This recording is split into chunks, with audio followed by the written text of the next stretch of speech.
Alright, on to the rear. So we got 2 bolts holding the caliper. That's those 2 bolts there. That's the top. That's the bottom. And you're gonna get a pry bar. Alright, make sure you take that sensor out before you do the caliper. That's what we looking like. No pad.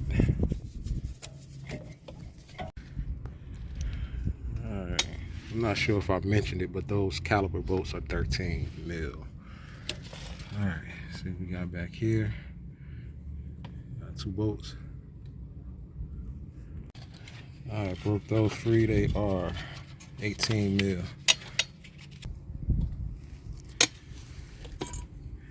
Take off that old hardware. Spray that down.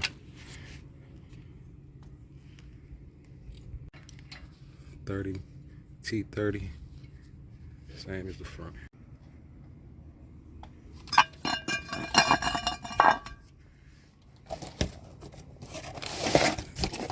Part number.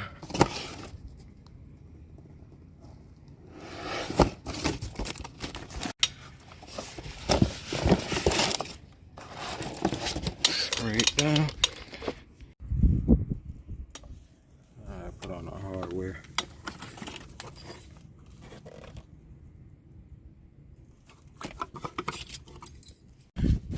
Well, it would be nice if there was the right size.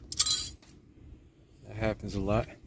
They just put all types of different brake hardware in here. So we gotta go back with the old ones. Alright, we got our piston. We gotta push and turn. Can't just push it back like a regular piston. Using this here. Push and turn to the right. Alright, we got it back. Now, it's not the best way. It was a little tough doing that, but because they got the little tool made for this type of setup.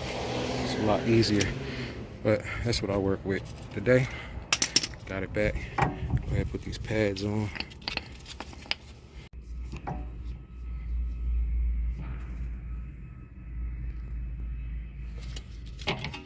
Almost forgot these guide pins.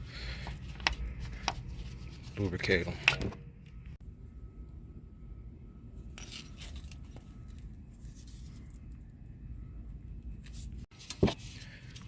We in there. Gotta make sure that's set up like that. Don't forget to put that on. Don't forget to put that piece in there. And install the sensor. That's gonna be it, man. Front and rear.